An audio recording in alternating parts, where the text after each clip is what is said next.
aceitar, tem que aceitar. Ah, vamos ver se o pastor Amós... Opa! Pá! Ei, tudo bem, pastor? Tudo bem, graças a Deus. Que bom estar com você aqui uma tarde, um feriado como esse, né? Pois é, Feriado do Dia do Trabalho, vamos trabalhar para o senhor, né? Que joia! bastante Que trabalho. Bem, bom!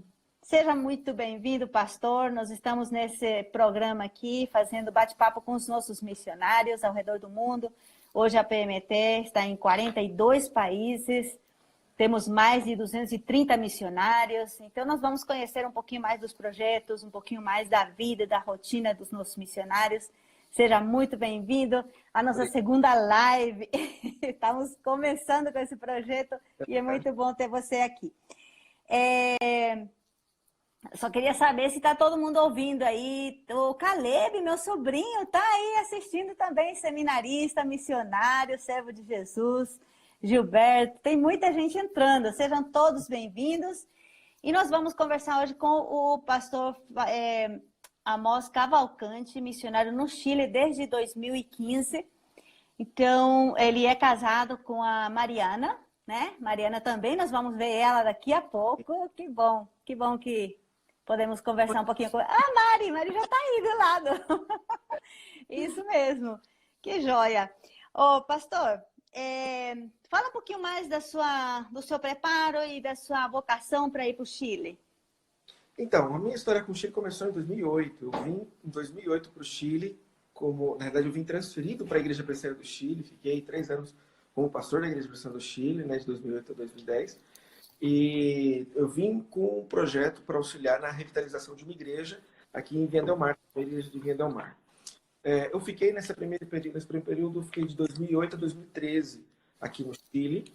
E nesse período já desde 2010, começando com os pré-requisitos da PMT. Eu já tinha feito seminário, formei no JMC em 2007 e direto eu vim para cá. Então, todo o meu ministério pastoral foi vivido aqui no Chile, praticamente. Eu nunca fui pastor no Brasil. Ai, joia! Em 2010 eu voltei para a IPB, né, a estar vinculado à IPB, e dando continuidade nos pré-requisitos da PMT.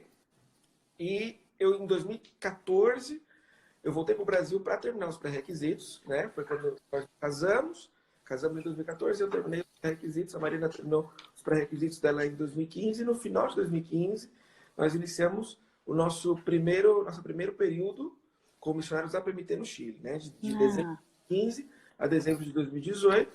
E aí, em dezembro de 2018, nós renovamos o projeto e iniciamos um novo projeto até 2023.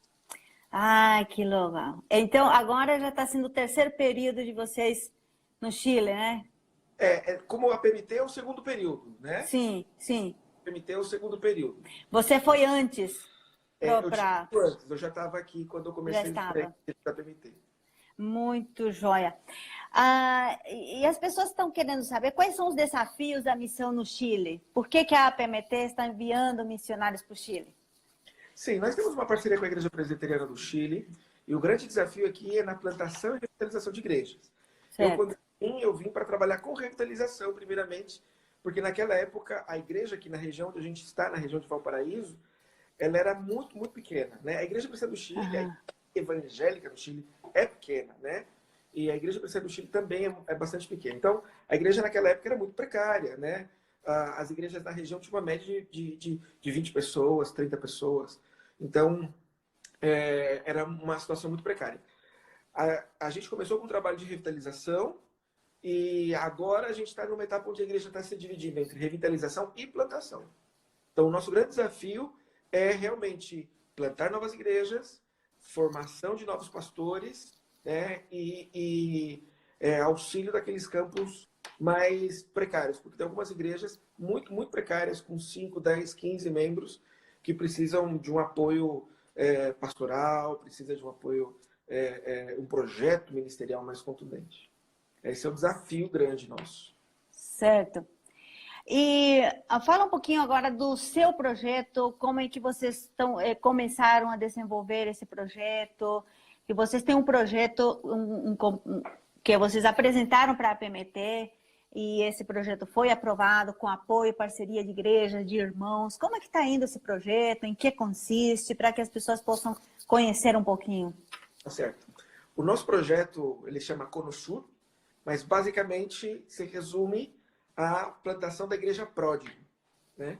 Então, praticamente a gente já não fala mais de o nome da igreja é Igreja Pródigo, Pródigo. no Chile, tá? Isso. Em Vinha del Mar. Em Valparaíso. Valparaíso, isso, desculpa. Então, o nosso projeto começou em 2015, dezembro de 2015. Inicialmente era terminar o processo de revitalização na primeira igreja de Vinha del Mar, e nesses primeiros 3 anos também começar os trabalhos para a plantação de uma nova igreja. Foi o que a gente fez nos primeiros 3 anos.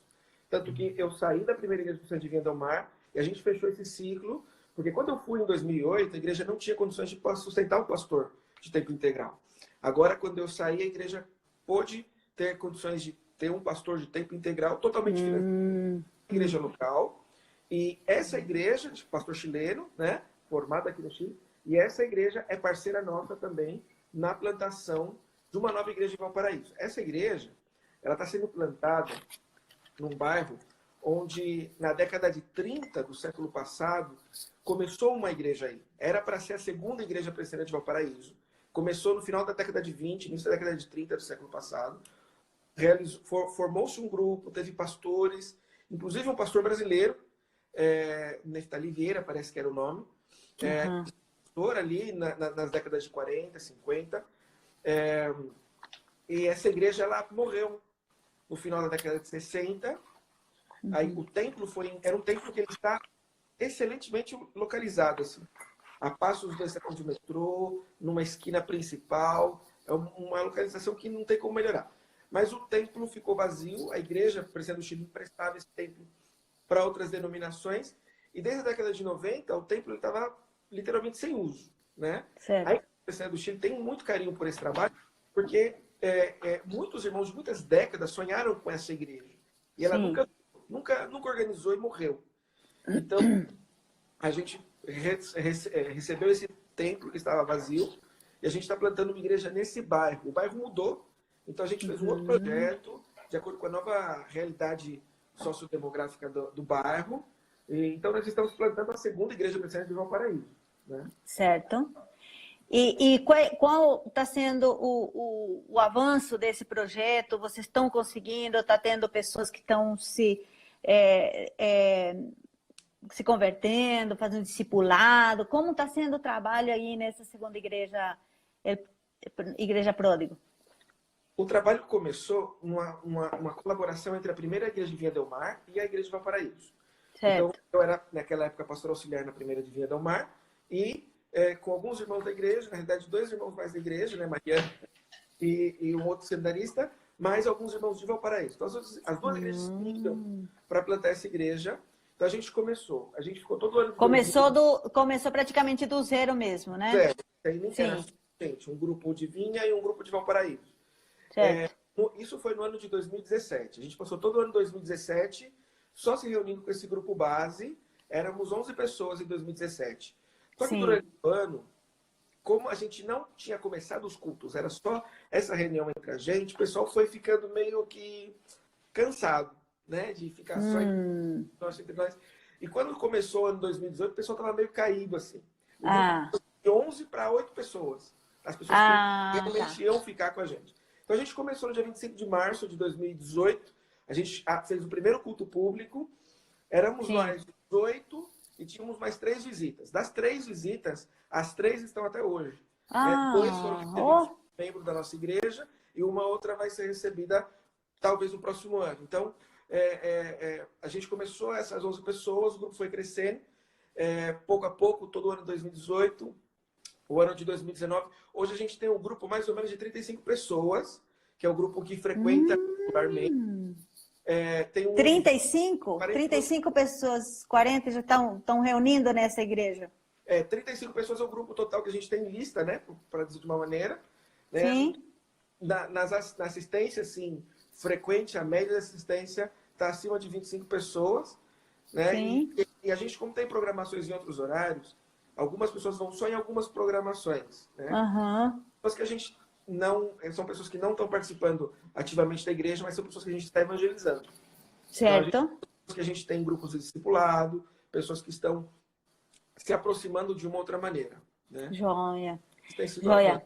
Deus. Obrigada. Tem muita gente aqui mandando um abraço, falando, dando um alô para nós também. Vocês podem fazer as suas perguntas também, que daqui a pouco o pastor Amós, né, está respondendo também. E nós temos aqui uma pergunta especial aqui do reverendo Marcos Agripino, que ele é o nosso executivo. Ele está querendo que fale um pouquinho sobre a realidade religiosa do Chile, Amós. A realidade religiosa do Chile é muito peculiar, porque ela é diferente da realidade dos demais países vizinhos da América Latina, né? O Chile está passando por um processo de secularização muito avançado.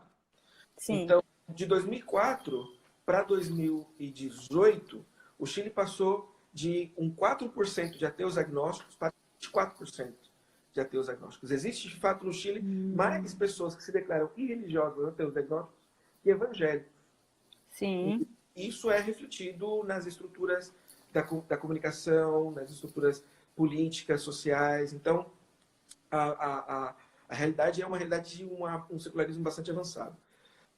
Os evangélicos, eles são vistos como um povo sem educação, assim, no sentido de ser um povo mais pobre, um povo mais iletrado. Menos instruído, é isso. Menos instruído, com algum preconceito, inclusive, né, com relação aos evangélicos. A Igreja Católica sofreu muito com os abusos sexuais, os escândalos sexuais que aconteceram no Chile nas últimas décadas. Então, ela perdeu muito do respeito social. Certo. E a Igreja Evangélica tem entrado também no olho do furacão, né? Que a gente está vivendo, além da crise do Covid, a gente está vivendo uma crise social bastante grande. E isso tem mostrado um pouco dessa faceta da rejeição da sociedade contra a Igreja Evangélica de uma forma geral. E é um desafio, né? A evangelização no Chile, né?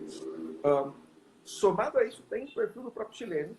Ele é muito desconfiado, ele é muito ressabiado. Então, para evangelizar, não dá para fazer o que a gente faz no Brasil. Essas coisas mais vivas. A evangelização é um a um, ganhando confiança, tornando-se amigo, para poder, através dessa relação, apresentar o evangelho. Certo. Joia. O Gilberto Santos está querendo saber se tem seminário aí no Chile.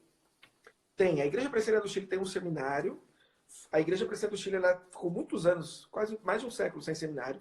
E foi se organizado um seminário no final da década de 90, início dos anos 2000. É um seminário incipiente, tem aí, foi no começo dos anos 2000, tem 18 anos, se não me equivoco, o seminário.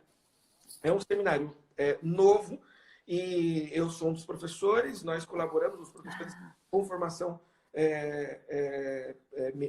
teológica contribuem no seminário voluntariamente, né? Não é como no Brasil, nós só somos voluntários. E hoje existem 3 sedes, né? Santiago, em Valparaíso e em Concepción, são as 3 principais cidades do país. Mas com essa questão da pandemia, todas as aulas agora são online, né? A gente está fazendo aulas também. Mais tarde eu tenho uma aula aí. Certo.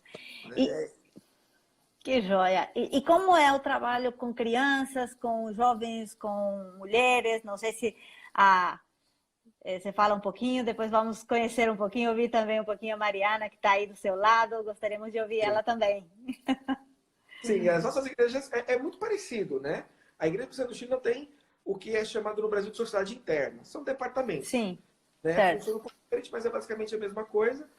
E no nosso presbitério aqui onde a gente está, é um presbitério pequeno, então a gente tem, né, a nível presbiterial, as atividades de crianças, de jovens, de adolescentes.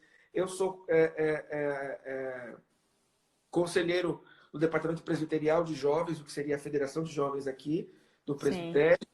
A Mariana ela foi a primeira conselheira do Departamento Presbiterial de Adolescentes, né? A primeira diretora do Departamento de Adolescentes aqui do presbitério, porque até o ano de 2016 não tinha adolescentes, né? Então criou-se em 2016 essa federação e ela foi a primeira diretora, né? Que joia. E nós temos colaborado assim com os ministérios. A nossa igreja local não tem departamento de sociedades internas. porque é uma igreja em plantação, né? Então nós temos 2 crianças, Sim, temos um adolescente, então assim não dá para criar essa estrutura toda, né? Temos certo. trabalhos de homens e de mulheres, Sim. né? Teria no Brasil, né, SAF e o PH, mas é um pouco mais adaptado à nossa cultura aqui. E a Mariana, ela é responsável do trabalho aí com as mulheres, né? Fala aí um pouquinho. Isso, vamos falar um pouquinho, conhecer a Mariana. Mariana, antes de você falar, seja bem-vinda também você. Obrigada. Você tem uma formação profissional também, né? Sim, eu sou psicóloga.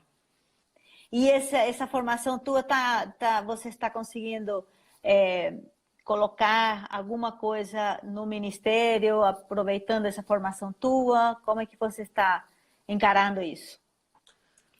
Bom, com certeza, né? Dentro da área de discipulado, de aconselhamento, a gente usa bastante as ferramentas da psicologia, do tudo que eu estudei. Isso é um background muito importante, né? Dentro do ministério. Não estou trabalhando como psicóloga, assim, dentro de uma clínica, nada disso, mas dentro do ministério, usando as ferramentas também do que eu estudei.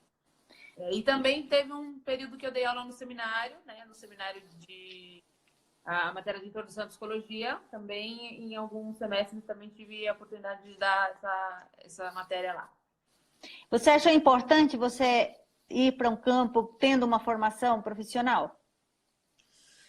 Olha, eu acho que sim, eu acho que sim. Eu acho que te dá uma base, eu acho que te abre outras oportunidades, te abre outras portas, até também para o contato com as pessoas, né? Até, assim, como você falou, no Chile mesmo, né? Esse preconceito, às vezes parece que os crentes são pessoas menos preparadas, né? De repente isso de você ser psicóloga te abriu alguma porta? Ah, sim, eu acho que sim. Acho que as pessoas te ouvem mais, acho que as pessoas consideram um pouco mais a sua opinião, vamos dizer assim. Não é uma coisa Sim. só como um crente, entendeu? Aham. É complicado um pouco, né? É uma cultura bem diferente do brasileiro. Apesar de ser latinos, o chileno é muito diferente do brasileiro. O brasileiro tem aquela coisa que você vai na feira, você fica do lado da pessoa e já puxa um assunto. Ai, nossa, né? Ah, O Brasil aham. é assim. Então, Ah, é uma forma de ser, uma Idiosincrasia. idiosincrasia muito diferente. Então, é só indo lá para sentir, né? sim, eu acho que Mari, você fala um pouquinho sobre o trabalho com as mulheres, o trabalho de louvor que você tem desenvolvido aí também. tá. O trabalho com as mulheres, na verdade, começou. A gente tem uma sínodo, né, de mulheres aqui, que na verdade é um sínodo para todo o país. E a gente teve um acampamento em 2017, parece que foi 18. E Sim. daí o nosso grupo começou a ter encontrar, pensar numa necessidade de ter um trabalho de mulheres, né? Então a gente começou a tentar se reunir uma vez a cada 15 dias, ou semanalmente, mas é muito desafiante ainda o trabalho assim. Mas nesse último ano, nesses últimos 6 meses, nós temos conseguido fazer reuniões semanais e tem chegado pessoas e tem chegado mulheres com um histórico bastante heterogêneo, assim, mulheres jovens casadas, jovens mães, mulheres de terceira idade com problemas muito complexos, familiares, emocionais, pessoas assim muito vulneráveis, assim, até socialmente falando, pessoas com problemas de drogadição, mulheres, assim, é muito heterogêneo o nosso grupo de mulheres, tem de tudo, assim. E Deus tem feito coisas assim maravilhosas nesse grupo, testemunhos assim realmente de conversão, realmente de cura, de coisas assim incríveis. E nisso, a sua formação, com certeza, faz toda a diferença, né? Para você Ah, chegar no coração das mulheres, né? sim, porque o Senhor, graças a Ele, na sua graça, Ele tem usado isso, essa coisa de você poder entender melhor, usar melhor assim essa expertise também para alcançar o próximo, principalmente essas pessoas mais vulneráveis, essas pessoas mais com essa necessidade emocional também muito forte de ser trabalhada. Sim, e agora nesse tempo de isolamento também, com certeza, todo esse acompanhamento que vocês fazem por internet e tudo, né? Tem Sim. dado... Sim, o interessante é que a gente tem conseguido manter essas reuniões semanais, né? Por Zoom mesmo, a gente faz. E o legal é que outras mulheres do presbitério têm se somado à reunião. Então, tem gente de Santiago, que a gente legal. conheceu no acampamento, por exemplo, Sim. que tem se somado à nossa reunião, né? Então, a gente tem tentado implementar, porque eu também faço parte da diretoria do Sínodo, implementar esse mesmo trabalho com as outras igrejas. Então, o nosso grupo tem ensinado as outras igrejas a como fazer o trabalho de mulheres. Isso tem sido legal também. Sim, mas que joia. Obrigada, viu, Mari? Obrigada. Deus abençoe. Vamos agora, então, para as perguntas, para as perguntas do pastor Amós. Amós, tem algumas perguntas que nossos internautas aí também fizeram. Vou falar alguma coisa, aí você vai respondendo aí, tá? Como lidar com o ateísmo crescente no Chile? Quão diferente é o processo de evangelização no Chile comparado com o Brasil? Acho que essa pergunta já foi respondida. Como é o envolvimento da igreja local no trabalho que vocês fazem?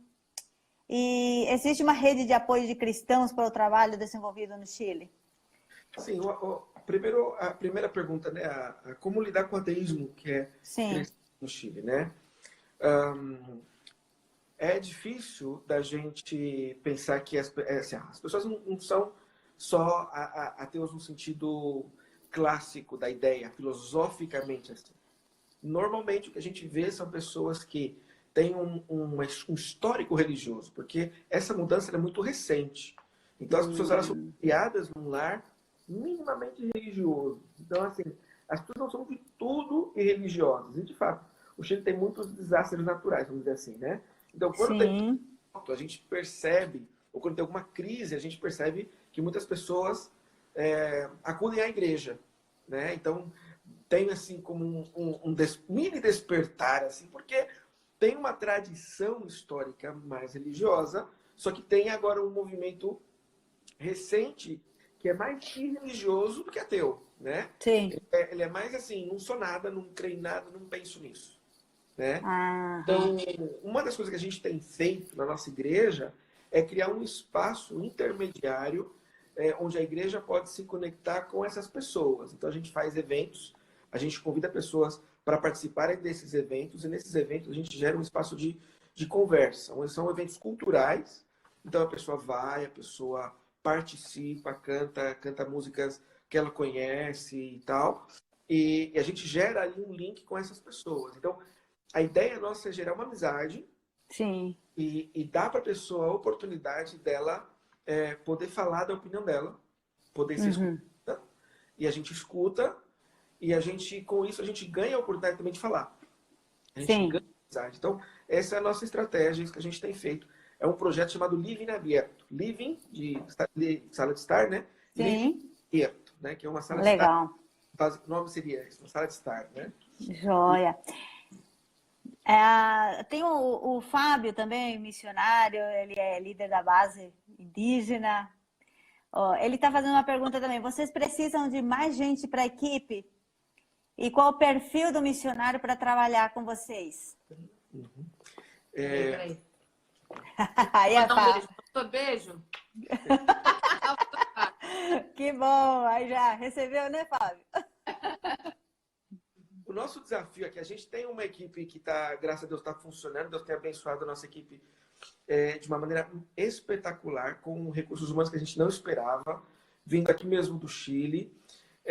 O desafio é capacitar essas pessoas, porque muitas delas vêm de um contexto não presbiteriano. Então, a gente tem todo um processo discipulado, de treinamento, de adaptação dessas pessoas. O desafio, né, na consolidação desse grupo é exatamente essa adaptação a o que é ser uma igreja presbiteriana para alguns. Sim. E para outros o processo de discipulado ele vem desde o básico, porque algumas pessoas vêm de outras igrejas, mas você percebe que ela não conhece praticamente nada. Então trabalhar, a gente tem trabalhado, por exemplo, tem um grupo discipulado que eu faço de terça-feira aqui é na confissão de fé. A gente basicamente Certo. está a confissão de fé com a pessoa, Legal. cristãs de alguns anos, mas que nesses aspectos mais fundamentais do que é a fé reformada, eles ainda desconhecem, né? A gente tem vivido aqui no Chile, agora já passou um pouco, mas teve um boom, né, uns 2 anos atrás, da fé reformada, e muitos pentecostais vieram para igrejas históricas, né? E isso fez com que, inclusive no nosso grupo, tem muitas pessoas que são produto desse movimento, né? Tem pessoas nesse processo. Algumas igrejas da nossa região, que são igrejas pentecostais, eles estão passando por um processo também de adaptação, de mudança teológica, né? Ah, ok. São pastores amigos nossos, eles estão abraçando vários aspectos da fé reformada, adaptando a cultura eclesiástica deles, né? Alguns são pentecostais, alguns são comunidades, né? Que têm uma doutrina definida, então eles estão passando por esse processo e nós estamos colaborando com isso, são amigos nossos, a gente trabalha junto em alguns projetos e o seminário tem sido estratégico nisso também, porque o nosso seminário tem formado, nós temos alunos batistas que são candidatos ao ministério, preferiram fazer o nosso seminário, alguns alunos que são de outras denominações presbiterianas também do país, que são alunos do nosso seminário, né? Então, esse é o desafio. A maior necessidade hoje na Igreja Presbiteriana do Chile é na área de formação pastoral. Ou seja, né? Nós estamos de mais vocacionados, porque nós estamos de pastores. Existem hoje no Chile muitas igrejas sem pastor. E não tem oferta. Então, no nosso presbitério, são 6 igrejas. Das 6 igrejas, somente 3 igrejas têm pastor de tempo integral. Então, e essas outras 3 igrejas não têm pastores? Não tem pastor, é só um pastor que dá aulas pastorais e eu estou na congregação, né? Mas... E aí complementa com a pergunta do Fábio, qual seria o perfil de um vocacionado, um pastor que está aqui no Brasil, que gostaria de servir no Chile? Quais seriam as habilidades, o preparo, o perfil que ele deveria considerar? O que é ideal a pessoa tem que, se não é fluente no espanhol, tem que ter um domínio razoável no espanhol, porque aqui você chega e fala no dia primeiro. E o espanhol chileno não é um espanhol fácil de entender, né? O chileno, ele é um espanhol, a gente brinca que é o espanhol mais feio da América Latina, né? Porque tem muitos modismos, muitas formas estranhas, muito específicas, né? Quando eu cheguei aqui, eu já tinha feito espanhol, mas quando eu cheguei aqui no Chile, custou entender, porque a forma do chileno falar é menos fácil de entender do que a do peruano, do que a do mexicano, do Pará. Eu tenho que ficar focada para eu entender um chileno. Palestra, essas coisas também, porque eles têm um jeito muito peculiar de falar. Esse seria o primeiro. O segundo, obviamente, tem que ter paixão pela obra, aquilo que tem que ter em qualquer lugar. No nosso caso aqui, é muito especial a pessoa estar aberta a, primeiro, entender a cultura, entender a forma como a igreja tem trabalhado, para então servir, porque às vezes a gente vem do Brasil, a gente traz, né, o nosso modelo da IPB, né? E o nosso modelo está adaptado ao Brasil, né? Certo. E a gente chega aqui e a gente vê que a igreja faz as mesmas coisas de uma forma ligeiramente diferente, mas tem uma razão de ser, né? Então, o missionário, o plantador, o pastor que vem a revitalizar, ele tem que se adaptar um pouco à dinâmica aqui, porque uma coisa que faz ganhar muito o coração do chileno é quando eles percebem que você valoriza a cultura deles, quando você valoriza a história deles, quando você respeita, né? O chileno, ele se sente um pouco... talvez eles não concordem, mas essa é a percepção nossa. Alguns dizem isso também. Eles se sentem um pouco inferiorizados ao Brasil. Comparando com o Brasil é um país grande, tem uma grande denominação, uma grande história evangélica. E alguns sentem esse temor, assim, né? E alguns pastores se aproveitam um pouco disso. Eu falo por mim também, né? A gente deve se aproveitando um pouco dessa sensação e isso faz mal. O que eles mais admiram, né, nos missionários é que eles venham e coloquem a camiseta do país mesmo, que abraçam que a igreja tem desenvolvido. Isso faz com que a gente conquiste o apoio dos irmãos do nosso grupo base e com isso a gente pode também ganhar o apoio dos nacionais no processo de evangelização, né? Nossa, que joia, que interessante. Ó, aqui nós estamos tendo também a presença do presbítero Azor Ferreira, nosso grande precursor, né, da JME, APMT, graças a Deus pela vida dele, sempre envolvido na obra missionária. Ele está falando assim que bênção é poder conversar com os nossos missionários, falar de Deus, grande privilégio, né? Parabéns pela entrevista. Ô, Amos, a gente está sendo bem gostoso esse bate-papo aí, e eu só vou falar assim algumas perguntinhas que eu tô aqui para terminar, porque a gente já estamos na etapa final, né? Já tá, o tempo voou. Aí tem algumas perguntas que eu vou fazer antes da gente fechar nossa live de hoje. E diz aqui a Magali, ela falou, entre as pessoas que participam do projeto, algum infectado com Covid-19, como vocês estão atuando nesse tempo de pandemia? Vou para o seminário ano que vem, diz aqui mais uma pessoa aqui, da Hilaire. Também nós temos, está falando aqui também, tem muitos imigrantes na igreja, também estão querendo saber. Então, aí você responde isso daí, e no final eu queria saber se você desse uma palavra para as pessoas que estão ouvindo, como é que uma igreja, por exemplo, as igrejas podem se envolver com o projeto.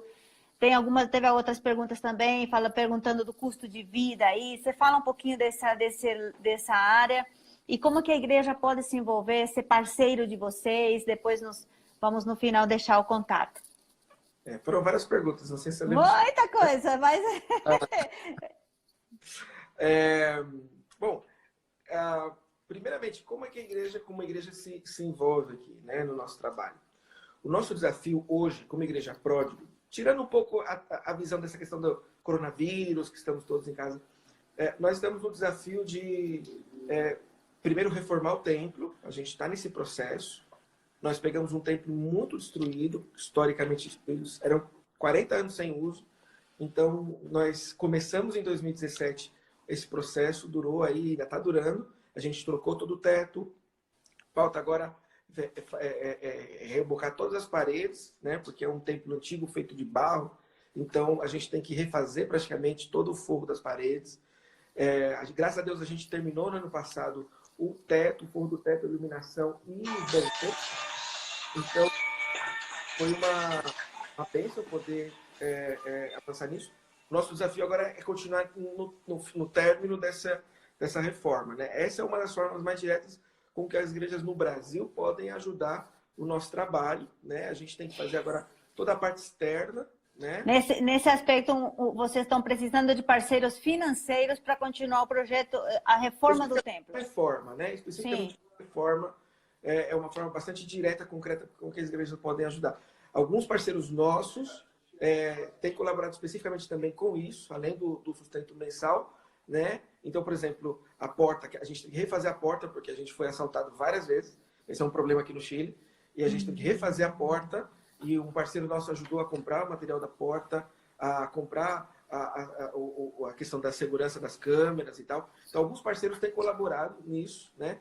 E nisso a gente vê a mão de Deus. Porque quando a gente começou em 2017 com a reforma, éramos 8 pessoas e nós não tínhamos... O único dia que a gente tinha era o nosso. A gente começou tirando do bolso e foi fazendo uma outra coisa. E Deus foi enviando recursos através da Igreja do Chile, através de parceiros no Brasil e através de parceiros conhecidos que eu conheço de outros lugares. Então, foi assim uma bênção muito grande, né? Sim. Como a gente tem feito agora nesse período de coronavírus, a nossa igreja, como é uma plantação, não é constituída de várias famílias consolidadas. A grande parte da nossa igreja é constituída de casais jovens como nós, casais jovens sem filhos, entre 25 e 35 anos. Esse é o grupo principal, com algumas pessoas solteiras e pessoas idosas.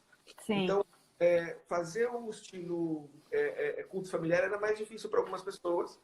E o que a gente escolheu fazer foi transmissão através da internet. Então, a gente faz o culto e transmite. A gente faz o culto desde casa. A gente no primeiro domingo a gente foi lá na igreja, um grupo pequeno, e transmitiu desde a igreja. No segundo domingo em diante, a gente, desde aqui de casa, desde o do domingo 29 de março, a gente tem feito daqui de casa. O domingo 29 de março, o primeiro domingo que a gente fez transmissão desde casa, foi o nosso segundo aniversário. Então, era o domingo onde a gente ia ter recepção de membros, batismo, aniversário da igreja e tal. Ai. Infelizmente, a gente teve que fazer dessa forma, né?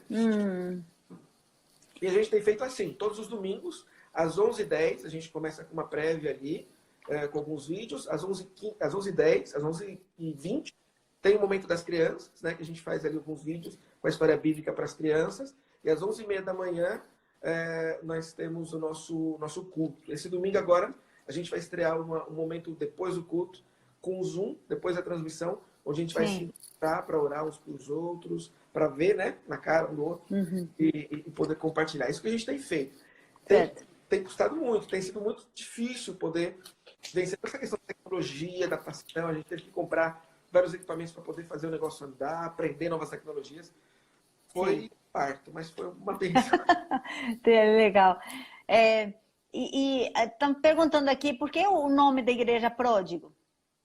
Esse nome tem um propósito. A nossa plantação, ela está localizada a 2 quadras da maior universidade de engenharia do Chile. São 5.000 alunos. E esse bairro era um bairro que é principalmente um bairro universitário por conta desses estudantes. Primeiramente, quando a gente pensou no nome, pensou no fato de que muitos desses jovens que vão para a universidade, eles vão num processo similar ao de um filho pródigo, que deixa a família no interior e vem para a cidade para poder estudar. E aqui na cidade, a cidade de Valparaíso, ela é uma cidade muito boêmia.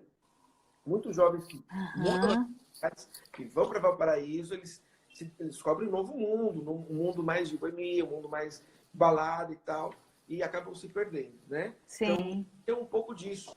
Inicialmente, a gente queria chegar aos universitários. Esse era o grupo prioritário do nosso projeto. Mas Deus mudou tudo, porque as pessoas que chegaram na nossa igreja eram pessoas profissionais, casados ou recém-casados, sem filhos, de 25 a 35 anos, na sua maioria. Várias pessoas com problemas de drogas, várias pessoas que trabalham com pessoas na situação de drogas. Então, Deus foi dando para a gente um grupo humano muito diferente daquilo que a gente pensava inicialmente, né? Mas, inicialmente, o nome pródigo está um pouco associado a isso, né? A ideia do filho pródigo, do universitário, como aquele que foi embora de casa e está meio perdido e que precisa ser encontrado, né? Interessante, né? E como é que o custo de vida aí com relação ao Brasil? O custo de vida no Chile, ele é alto, ele já era alto faz tempo. Essa é uma das razões da grande crise social de outubro de 2019. Ele é altíssimo, né? O custo básico, água, luz, gás, é bastante mais elevado que no Brasil. Eu lembro que quando estava na crise da gasolina no Brasil, o pessoal estava desesperado com o preço da gasolina, né? E o preço da gasolina estava aqui. Então, né, o preço caro aí estava mais barato que aqui. Então, para ter uma ideia, né, do custo de vida, que ele é bastante caro. Ir no supermercado é um compromisso importante.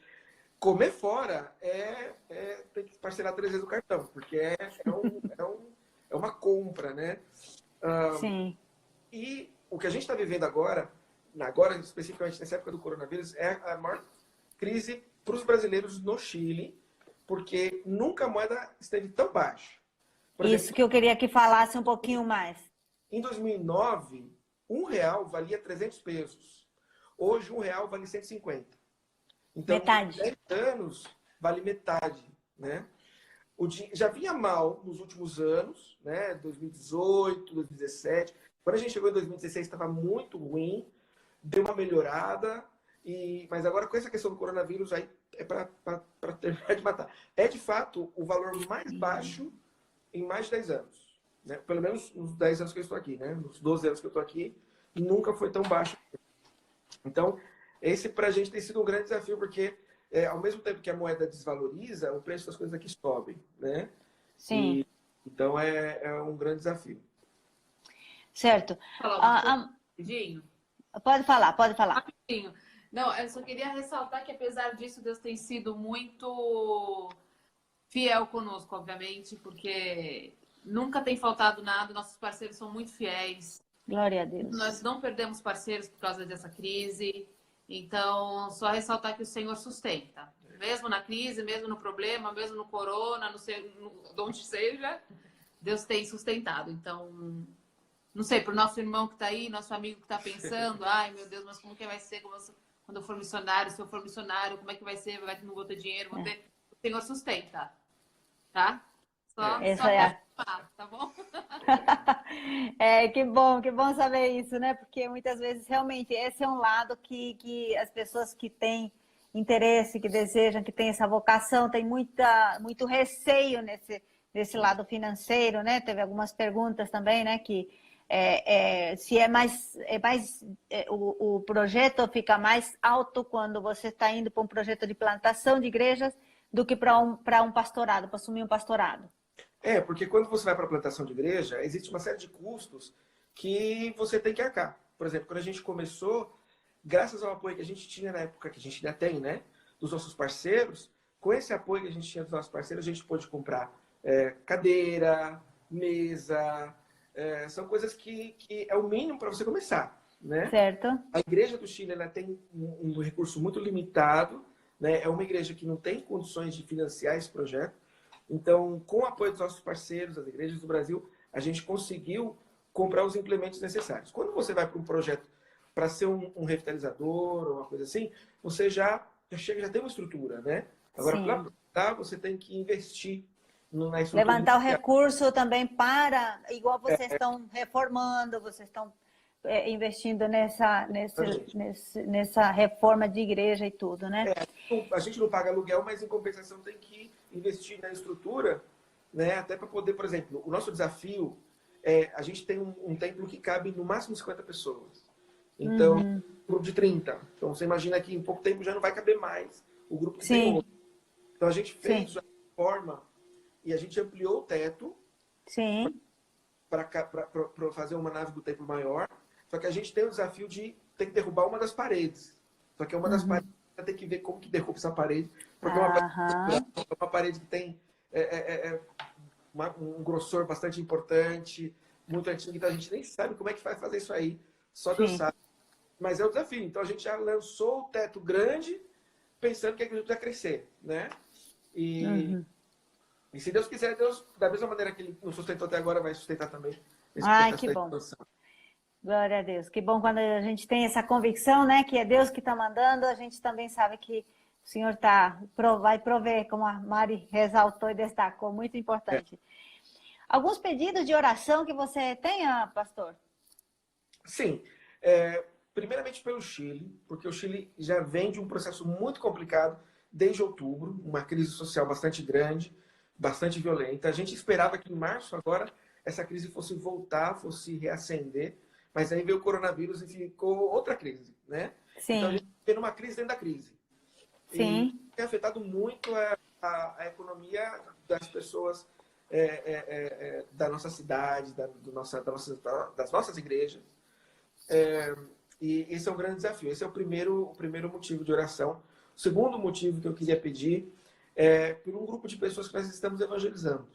Sim. Então, pessoas que ainda não estão indo aos cultos, porque eles não se sentem ainda, né, nesse nível de ir ao culto. A gente sabe de pessoas que assistem todos os domingos os cultos, mas nunca foram à igreja, que ainda estão nesse processo. Pessoas que a gente está evangelizando, pessoas que estão lutando com as drogas, pessoas que estão lutando com uma religião passada, com o passado. Então, uma oração especial para essas pessoas. Inclusive, esse negócio do coronavírus, o culto online, algumas pessoas da terceira idade não podem assistir o culto online, porque não tem internet. Também tem isso. Então, tem um senhor da igreja que a gente evangeliza ele, que ele não tem internet, nada, então eu gravo, né, a transmissão para ele, e eu tenho um tablet que eu não estou usando, eu levo o tablet para ele ver, né? Porque ele também não conhece nada de tecnologia, para apertar o play e ver. Ótimo, então, são as criatividades que fluem. Então, são pessoas que a gente ama muito, que estão nesse processo de descobrir Jesus, né? De conhecer Jesus. São pessoas que não conhecem nada, então, chegando à fé agora. Esse é um motivo de oração especial. Pela dinâmica da igreja, né? A gente sabe que o Senhor conduz tudo, nossa preocupação é de como a igreja vai reagir pós-quarentena, né? Qual vai ser os resultados disso. Para uma igreja pequena como a nossa, qualquer coisa afeta muito, né? Então, a dinâmica da igreja, pelos novos líderes que a gente está formando, pela família, nossa família no Brasil, saúde, nossos familiares, nos proteja, todos eles, né? Desse negócio do coronavírus, porque a gente não pode viajar, a gente não pode estar com eles nesse momento, e também por nós, né? Para que a gente possa continuar fazendo o trabalho com saúde aqui. E não sei se tem mais algum motivo. Basicamente são esses motivos. Joia, nós vamos deixar depois um banner aí com esses pedidos de oração para que as igrejas, as pessoas, as SAFs que estão querendo se tornar parceiros de oração desse projeto aí possam ter ter acesso a esses pedidos e lembrar, né? Eu queria agradecer, já que você falou da SAF, queria agradecer a SAF, né, a Confederação Nacional da SAF, que tem nos apoiado, né, apoiado aos missionários da PMT, né, nós recebemos as ofertas que a SAF tem enviado para nós, algumas SAFs das igrejas parceiras nossas também, nossos parceiros, alguns deles estão nos assistindo agora, tem sido assim de um apoio inestimável em oração, também com as ofertas, né, o apoio que as igrejas fizeram, né, que a IPB fez, né, pro apoio aos missionários agora nesse último período, né, e foi uma bênção também para nós e para vários outros missionários. Agradecer, né, aos nossos parceiros e os departamentos da igreja, né, que nos apoiaram. Ah, que bom. Aqui a Esther Barbosa, Fidelis, ela já digitalizou todos os seus pedidos de oração, já colocou aqui nos comentários. Obrigada, Estela. Deus abençoe, que bom. Ó, tá muito bom o bate-papo, tá muito bom conhecer um pouquinho mais de vocês, saber que vocês estão firmes aí, apesar de todas aquela situação que a gente está atravessando, né? Crise para cá, crise para lá. Mas o importante é ter a convicção do chamado do Senhor, a vocação. E a gente sabe, né? Que a gente vai sempre enfrentar situações difíceis, mas nós temos que continuar levando o evangelho, né? Eu queria falar também para os nossos internautas que estão aqui, que nós estamos, amanhã, nós vamos ter um programa muito, muito importante também. Nós vamos começar no YouTube um programa com o reverendo Marcos Agripino. Ele vai fazer uma entrevista com os líderes das bases. E amanhã nós vamos conhecer um pouquinho mais dos avanços e as perspectivas missionárias da Europa. Ele vai estar conversando com o reverendo Marcos Azevedo, que é o líder da base da Europa. Amanhã, 15h. Não percam, hein? Se liguem aqui novamente. Ai, que bom, então. Também queria dizer para vocês que nós temos o nosso canal no YouTube, temos também no Facebook, para que vocês possam curtir, possam seguir, possam acompanhar. E essas lives de conversas com os missionários vão ser toda semana, toda quarta-feira, toda sexta-feira. Nós vamos estar conversando com algum missionário da APMT, para que vocês possam conhecer um pouquinho mais, apoiar, envolver sua igreja, envolver sociedade. Vocês veem como esse casal maravilhoso aí está na frente, né? Lutando, levando, sendo o nosso representante lá no Chile. Que Deus abençoe muito vocês, que Deus encha vocês da graça, do conhecimento e da bênção de Deus, para que vocês, com sabedoria, possam continuar levando a mensagem de Cristo. Alguma palavra para despedir dos nossos internautas e dos nossos ouvintes aqui? Eu queria pedir para os irmãos, para os amigos, entrem nas nossas redes sociais, busca na nossa página, a página da nossa igreja, pródigo.cl, a nossa página, e iglesia.pródigo no Facebook, no Instagram. Nós estamos também no YouTube. A gente tem os nossos sermões em podcast, no Spotify e no Apple, né, iTunes. Você busca lá Iglesia Pródigo, vai achar Iglesia Pródigo. Sermão lá dos nossos sermões. E a gente está sempre postando, né, através do Instagram, através do Facebook. Todos os domingos às 11h30, nosso culto na transmissão do YouTube. Segue a gente lá para aumentar o nosso número lá de seguidores, para a gente poder abençoar mais pessoas, né? Isso, muito bem. Aproveita de aprender espanhol um pouco, um espanhol né? Espanhol chileno. Meio chileno aí, mas... Joia, ótimo. Eu queria dizer também para você, se você quiser também conhecer um pouquinho mais as cartas dos missionários, vocês entram lá no site da APMT, apmt.org.br, vou repetir, apmt.org.br, tem lá missionários, você pode escolher os missionários, você vai encontrar o nome desse casal maravilhoso, você pode também fazer uma contribuição financeira, né? Uma parceria nesse projeto, diretamente pelo site, você vai encontrar, dá uma navegada lá. E também quero avisar para vocês que essa entrevista aqui, nós vamos salvar ele no YouTube, vamos compartilhar ele no YouTube, no Facebook, e você pode também compartilhar essa entrevista, se você gostou, compartilha com outros jovens, com as sociedades da igreja, com o pastor, com aqueles que têm interesse na obra missionária, que nós vamos assim também mobilizar para despertar mais vocacionados para levar a palavra para aqueles que ainda não ouviram. Joia? Então aqui já colocaram também o seu site aqui, www.prodigo.cl. Deus abençoe vocês. Muito obrigada pela presença de todos vocês aqui. Essa interação, nós não podemos fazer todas as perguntas, mas elas estão aqui e vocês vão encontrar o contato também, o e-mail do Amós também, vocês vão encontrar tudo no site, vocês podem entrar em contato, continuar mantendo essa relação, esse relacionamento com os nossos missionários. Deus abençoe e até um próximo momento. Beijão. Beijos. Sim, pai. Mandar um beijo? Pode sim. Queria mandar um beijo para todo mundo da PMT, para todos os missionários companheiros nossos, para o pessoal da base, Mônica, pastora Agripino, Bela, para todos vocês são muito especiais, o trabalho de vocês é muito valoroso. Para Si também, que está aqui. Beijo, querida. Amo vocês. Obrigada, então. Obrigada. Um abraço. Até. Tchau. Então, nós vamos salvar aqui e depois vocês vão acompanhar e compartilhar também. Até mais. Tchau. Tchau.